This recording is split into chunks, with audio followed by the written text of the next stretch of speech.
بسم اللہ الرحمن الرحیم۔ السلام علیکم دوستو، آج کی اس ویڈیو میں ہم آپ کو بتائیں گے جنت کی حور کے بارے میں۔ اللہ نے اس کو کس چیز سے بنایا۔ جنت کی حوروں کو آدم علیہ السلام اور اماں حوا سے پیدا کیا گیا ہے۔ حور کس کو ملے گی؟ حور کو اللہ نے کس حد تک خوبصورت بنایا ہے؟ دنیاوی عورتیں جنت میں حوروں سے افضل کیوں ہیں؟ حور اپنے خاوند کو تکلیف میں دیکھے گی تو جنت میں کیا کہے گی؟ اللہ تعالیٰ نے حور کو اتنا خوبصورت بنایا، اگر وہ دنیا میں جھانک کر دیکھے، زمین و آسمان کے درمیان ہر چیز خوشبو سے بھر دے۔ حور اس قدر حیادار ہوتی ہے، حور اس قدر حیادار ہوگی کہ وہ صرف اپنے خاوند کو دیکھے گی، اس کے علاوہ کسی کی طرف آنکھ بھی نہیں اٹھائے گی۔ وہ اس قدر پاکیزہ ہوں گی کہ اسے اس سے پہلے کسی انسان یا جن نے چھوا تک نہ ہوگا۔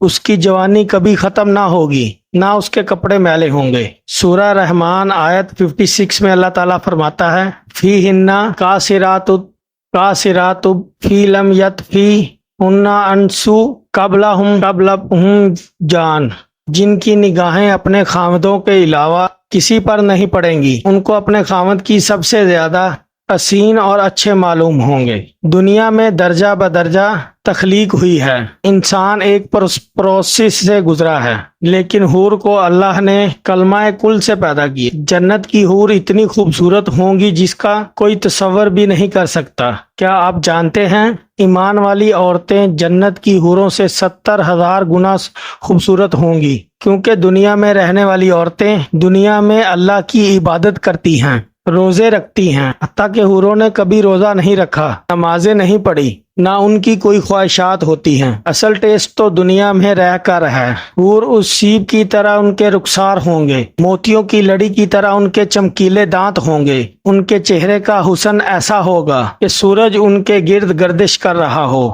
جب وہ مسکرائیں گی تو ان کے دانتوں کے درمیان سے چمک نکلے گی۔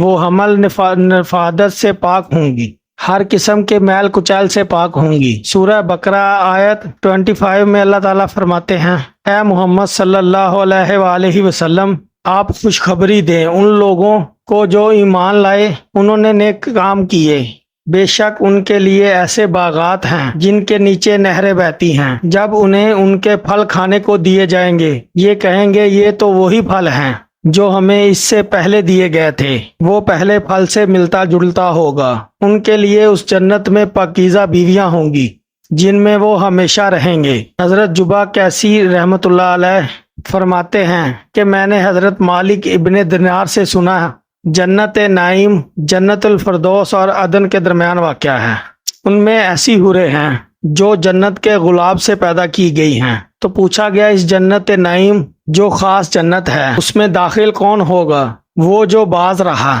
جو گناہ کا پختہ ارادہ کرے اور اسے اللہ کی عظمت یاد آ جائے کہ اللہ مجھے دیکھ رہا ہے، اللہ کے خوف سے وہ گناہ چھوڑ دے۔ یہی وہ لوگ ہیں جنہیں انعام میں جنت دی جائے گی۔ حوروں کی تخلیق مختلف چیزوں سے ہوئی ہے۔ رسول اللہ صلی اللہ علیہ وآلہ وسلم نے فرمایا، حور العین کو زعفران سے پیدا کیا گیا۔ حوروں کو آدم حوا علیہ السلام نے نہیں جنا، وہ تو زعفران سے پیدا کی گئی ہیں۔ نہ حوروں کو اللہ نے مٹی سے پیدا کیا، 3 چیزوں سے پیدا کیا، زعفران، کستوری، کافور۔ رسول اللہ صلی اللہ علیہ وآلہ وسلم نے فرمایا، کوئی عورت دنیا میں خاوند کو اذا اور تکلیف پہنچاتی ہے تو اس کی بیوی حور العین جنت میں کہتی ہے کہ اللہ تجھے قتل کرے، اس کو تکلیف مت دو، یہ تمہارے پاس کچھ وقت کا مہمان ہے، وہ وقت قریب ہے کہ تمہیں چھوڑ کر ہمارے پاس آ جائے گا۔ اللہ تعالی ہمیں اور آپ کو نیک بندوں میں شامل کرے اور ہمیں جنت الفردوس میں اعلیٰ مقام عطا فرمائے، آمین۔